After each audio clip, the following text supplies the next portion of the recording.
Welcome to Iron Summit, the podcast where we dive deep into the art and science of becoming your best self, blending expert insights on strength training, smart recovery, optimal nutrition, and mindset mastery to help you elevate your game.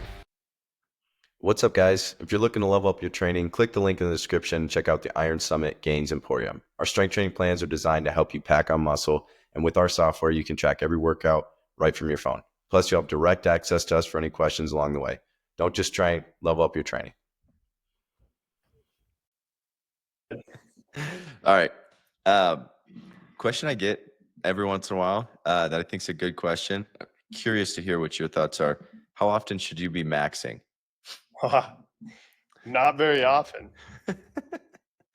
Definitely not very often. And the stronger you get, the less often you should be doing it. Just because you put so much more load on your joints, ligaments, soft tissue as you really get strong. Yeah. I don't like 1 rep maxing. And again, there's nuance to this, but like a couple times a year, tops. Yeah. When you say a couple, you mean like twice? Yeah, 2. Like athlete, like you're a high school or college athlete. Yeah, probably twice, just to see if you're progressing. Again, 1 rep max strength is also a very finite test of strength. It's like if it's going up, you're definitely improving, but it's also only one way to test your strength. Yeah. Yeah. So yeah, I'd say twice a year. I also think this, like, we definitely didn't do maxes in a typical like 1 rep max sense, or tried not to in college. Yeah. It was more like, a 3 or 4 rep max, because your risk of injury goes way up. But there is something about like trying the weight and throwing heavy weight on, because it is a lot harder.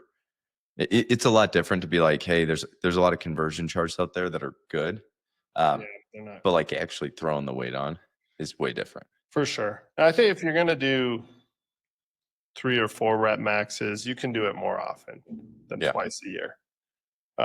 That's for like a 1 rep max.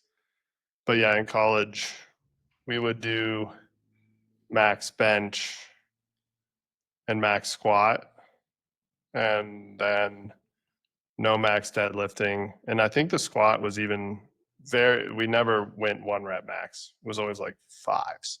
Yeah. The only thing we 1 rep max on ever was bench. Yeah. Yeah. And then if you're training to just like look good or add muscle tissue, general aesthetics, you probably don't need to max really ever. Yeah, not 1 reps. Yeah, not 1 rep maxes. I will say the one caveat is there are definitely people that, not afraid maybe, but like don't push themselves to throw heavy weight on. And so like if you're gonna shy away from going up, sometimes having, touching that heavier weight is good, where you kind of prove to yourself and get that confidence of like, oh, I can go a little bit heavier than what I've been going on, even my higher rep sets. But I do think like there's definitely a risk reward here. If you're and if you're trying to improve a 1 rep max, don't max every single week. That's for sure. That's for sure. Do it. I mean, like at most every 4 months. And again, as you get stronger, that should be less and less. I don't 1 rep max like ever. Unless I was going to go and do a powerlifting competition, I don't 1 rep max. And even during a powerlifting prep, I never like 1 rep max. You're basically just training. So on meet day, you can 1 rep max. So if you're basing your numbers, you're like, hey, I want to do 80% for a 5x5, and you're not 1 rep maxing, are you typically using like a conversion chart to get pretty close? Because they are pretty good. They are pretty good. Yeah, that's what I would use. Or, I mean, I have a pretty good idea. At Iron Summit, we are about getting everything we can out of our workouts and everyday lives. If you aren't wearing a pair of barefoot or wide toe box trainers, you are leaving gains on the table. The Sashi Athletics Ronin Ichi Minimalist Trainer is a perfect barefoot shoe. Not only does it perform like other major brands on the market, it is actually good looking. Even my wife says so. Get a pair today for 10% off with the code IRONSUMMIT10. Link is in the bio. Most powerlifters are going to know where their 1 rep maxes are. So it's probably not a great example, but yeah, a conversion chart is a solid way to approach it if you've like never 1 rep max. If not, just use your last max and then go off of that, or maybe like add a little bit to your max if you're like trying to do 80% if you're trying to get stronger. Yeah.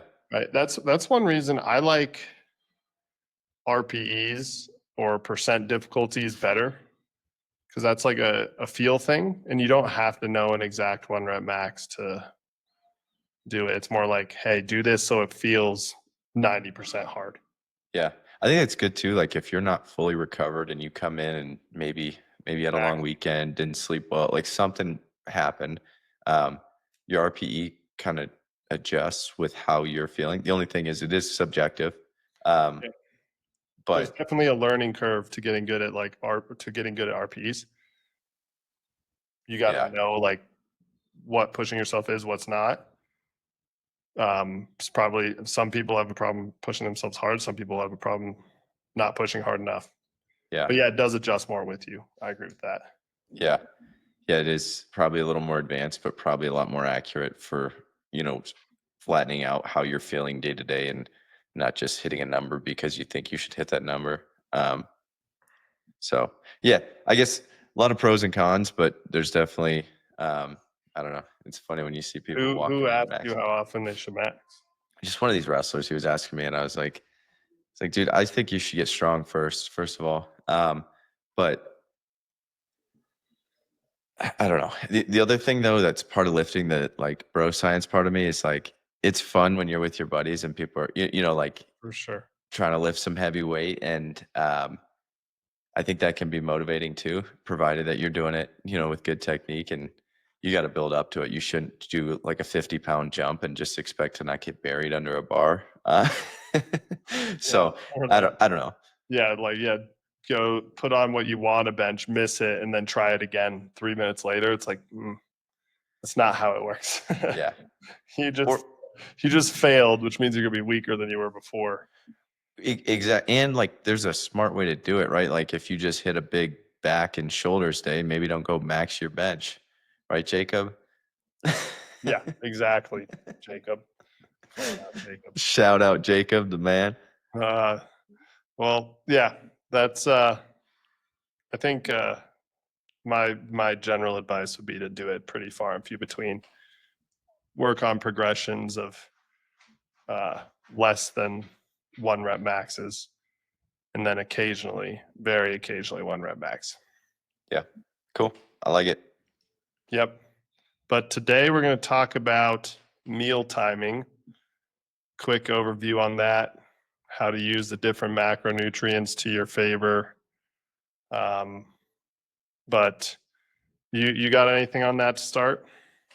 Yeah, I think everyone talks about nutrition being the biggest lever, but we don't use it that way. And it's, you can know all the right things, say all the right things, but doing all the right things is way different. And I think it's a much more emotional decision than it is um, a logical decision sometimes.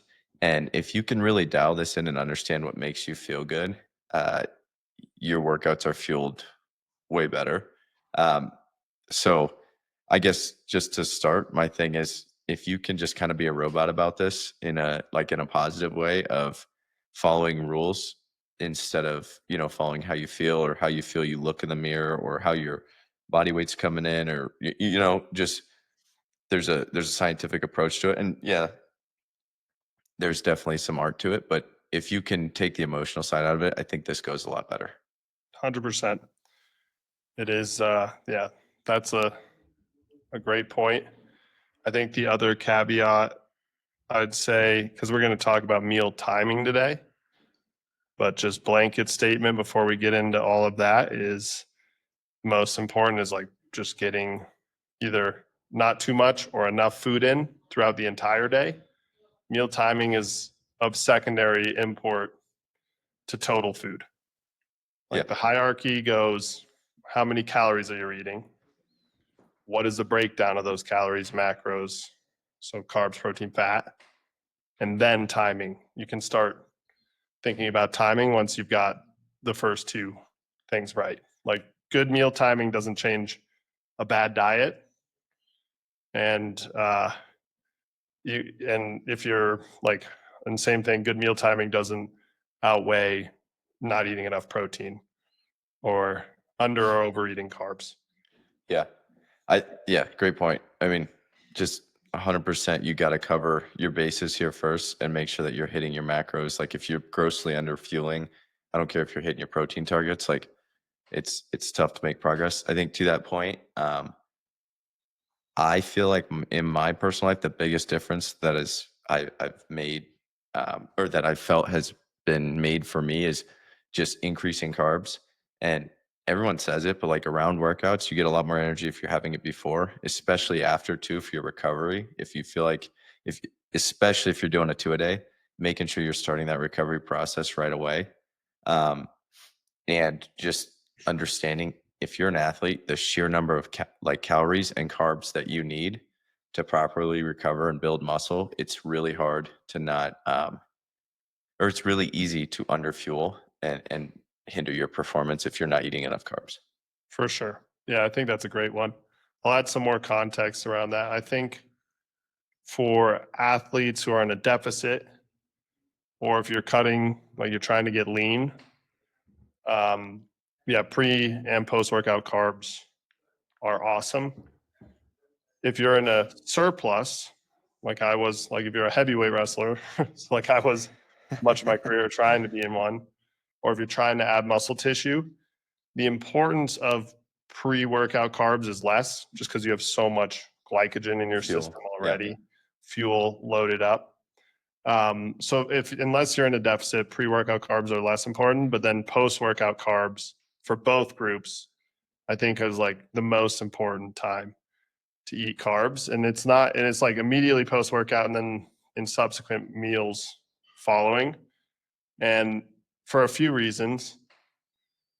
One is carbs spike your insulin, and insulin is actually one of the most anabolic hormones in the body. I know we kind of like have this, and we've touched on this before. We have this negative connotation in society around insulin,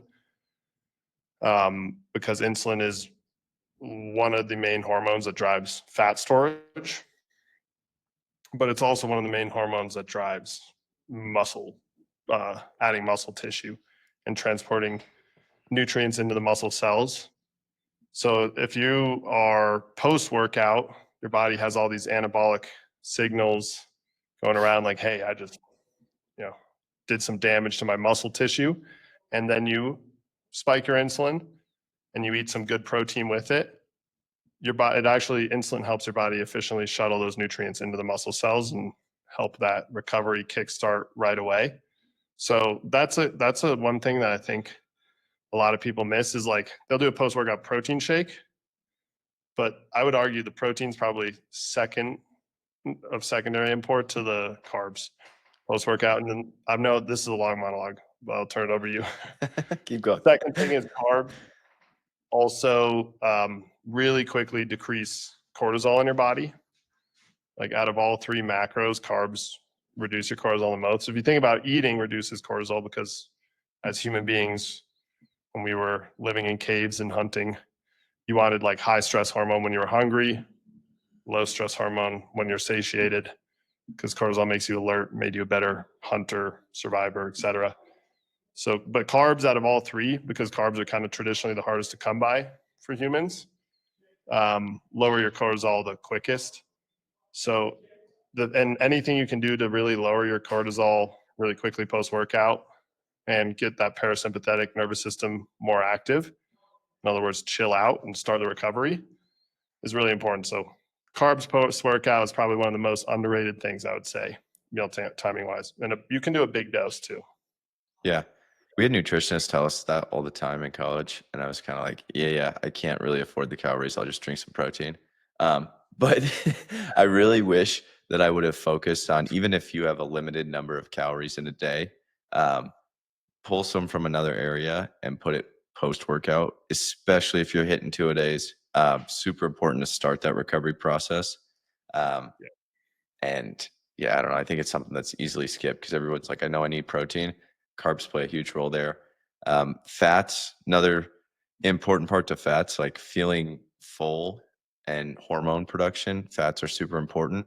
Um, but being smart about these with your training times too. If you're gonna gut bomb like a ribeye right before a workout, you're Get probably that. not gonna feel good. Like your stomach is just you got a brick in your stomach. It doesn't digest quickly.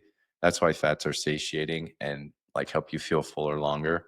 Um, so I would aim for your fats. Like honestly, the way I try to do it more so is make sure that it's in a meal that's further away from a workout. Typically, like if I'm working out in the afternoon, heavier fats in your breakfast, and then you could do more fats at night as well. Bingo. But Yeah. try not to gut bomb your lunch or your pre-workout snack because and the other thing though, the caveat to that is you can train your gut. I've definitely spent time where, just cutting weight where you just got to blow your gut up right after cutting weight. You're like Yeah. pounding a bunch of liquid, bunch of food. Um, but still try to follow these rules of not doing something to make your stomach not feel good because you're impacting your workout as well, and it's just uncomfortable. It doesn't feel good. 100% agree. I think also to add to that point is fats slow down the digestion of anything. So it's also probably your immediate post workout meal, like that protein shake and carbs right when you're done. You want that to kind of absorb really quickly for all the reasons we just talked about. Spike your insulin when it's good to spike your insulin, reduce the cortisol. Don't have a bunch of fats with that because that'll slow down the absorption of those carbs and that protein. So like a fast digesting protein, fast digesting carbs. Then an hour later, go have your ribeye Yeah. and some more carbs. That's probably a good strategy. This is something interesting, and I saw some research on this, and it makes a ton of sense. What I've been playing around with is wake right when I wake up in the morning, not having carbs with that initial meal, Yeah. just having a high protein, medium fat meal because of the cortisol effect of carbs. Like you actually want your cortisol high in the morning, helps you feel alert, more awake. If you go and get your blood tested, a fasting blood test in the morning, they're actually looking to make sure your cortisol's high enough, not too high, but high enough that you're like got a good cortisol response. It's a sign you're recovered, all these things. So to try and help that, I'm not having any carbs with that first meal to kind of let that natural cortisol spike happen. And then around like 10, I'll have a meal with carbs. Helps bring that cortisol down into the afternoon. So So don't that's take something your I've been playing with. ashwagandha in the morning. Yeah, don't take your ashwagandha in the morning. Take your ashwagandha at night. Yeah. But I think the caveat that too is you don't typically work out in the morning, right? And No, then I'm an two, afternoon. Yeah, you're having high carb meals at night, so your very. glycogen scores are full. Yep. So I think there is some nuance to that, but I totally understand what you're saying with that, and I've like definitely heard that too. Um, I mean, that's why eggs are a perfect morning food, right? Like you have some eggs, you get your protein, some Right. fats. Yeah. Um, yeah. Yeah. So I like that. That's a Bacon, good eggs, nothing steak and better. eggs, baby. That's the Made out best. of bed. No, one other thing to that too is fiber. Like right before a meal, you don't want a bunch of fiber. Again, slows down that digestion. You don't want to gut bomb. Um, I know Max, you've probably dealt with this a lot more than I have because I was, cutting weight typically in college. But if you had high fiber meals where just have a caloric surplus, your gut probably felt awful, especially when you had to go wrestle 7 minutes Yeah. in a match. Yeah. That's a great point. And this shows the nuance of this. If you are cutting weight, eating like some pre-workout carbs, probably having some fiber with all your meals, it's really a good thing. If you're in a big caloric surplus, like don't have pre-workout carbs. Have them all post-workout because you've got tons of glycogen stored up. And yeah, avoid too much fiber because it's going Yeah. to mess your stomach up. I think it shows that there's definite nuance to this depending on what your goal is and how you're trying to manipulate it. And again, this nuance is only something you really should be worrying about if you're really nailing your total caloric intake and like your macro breakdowns within that in the first place. Yeah. Um, let's talk like anabolic window, meal timing, number of meals in a day. and kind of your thoughts on that. Again, I think this is like one of the most controversial like topics that I see online, and I think there's a lot of people that I mean, you can make research say anything these days, but there's a lot of arguments on both sides.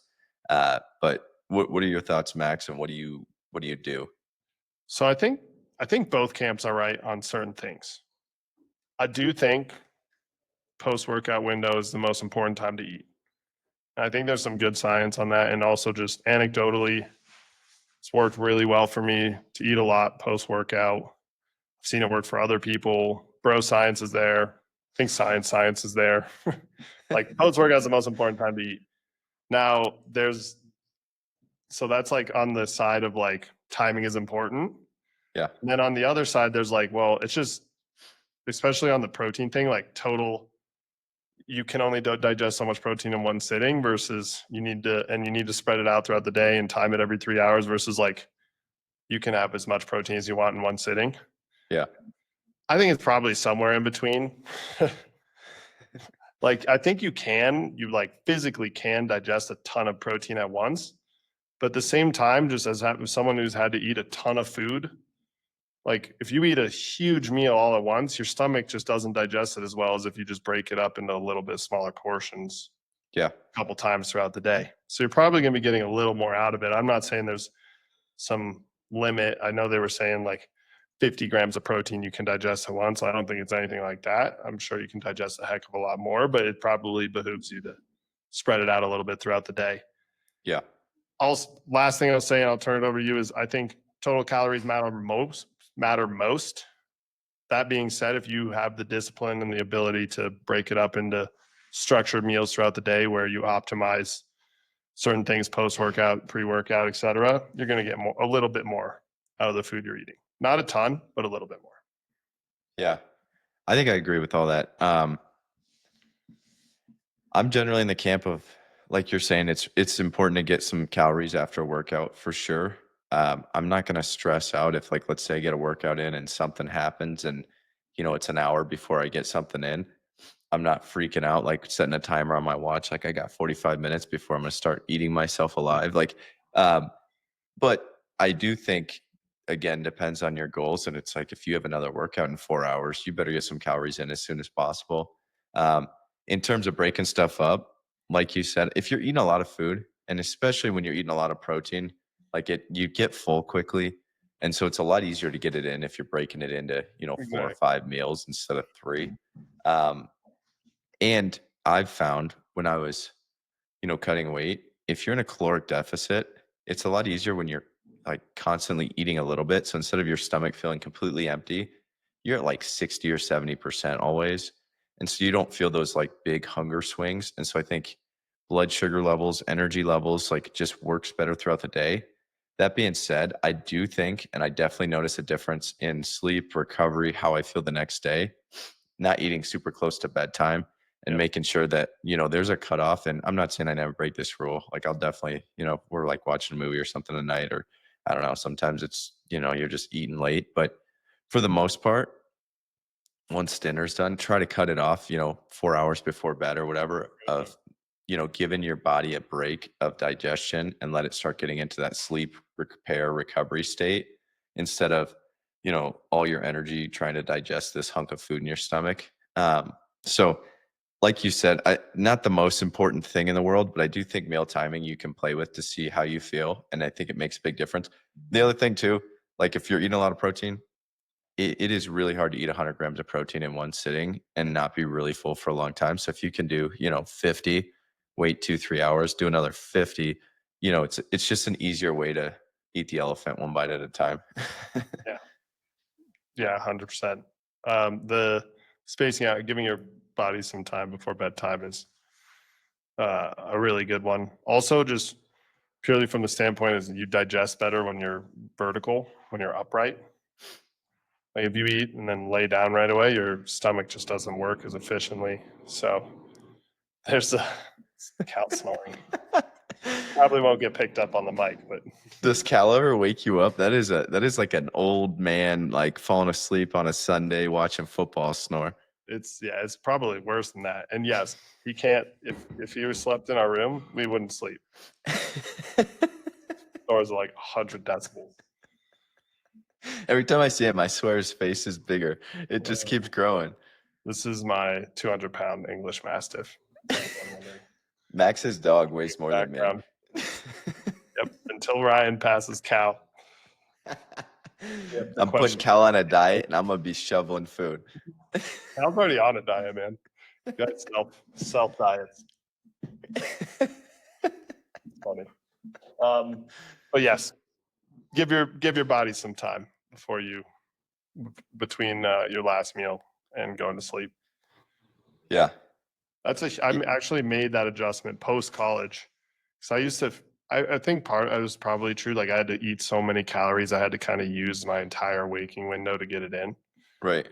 But when I could have to give it a little period, it made a huge difference in my digestion. Just overall happier. I think you're deloading your gut for 12 hours at a time, which is huge. And you have that upright digestion. A gastroenterologist actually was the first person who told me to do that. Huh. And it definitely made a big difference. Yeah, I think try it. Like if you're skeptical on this, try it. I do think people get different. There's culturally different things too. Like some people eat dinner at 10 o'clock at night. I'm like an early dinner stop. Yeah. Can't do it, man. It's crazy. Well, and then there's people that don't eat early morning. And I think they kind of shift their hours around where it's like their first meal's at noon, but then they eat till 8 or 9 o'clock at night. I've always felt like right when I wake up, I eat breakfast in the morning and then go throughout the day, and then I stop, earlier on in the evening. But I think you can train yourself to be different ways too. Like I've definitely met people that are like, oh, my stomach hurts, I can't eat breakfast. Where if you just slowly start eating breakfasts and you just make it a little bit bigger, a little bit bigger, a little bit bigger, like you feel better. And then you can do it. And I just feel like it gives you a lot more energy for the day. But again, like there's definitely nuance there, and try sleeping without eating right before you go to bed and see how you feel with it. Yep. So to kind of summarize here, our key tips, it's let me know if I miss anything. It's first, get your calories in or don't get your calories in, whatever your goal is. Yeah.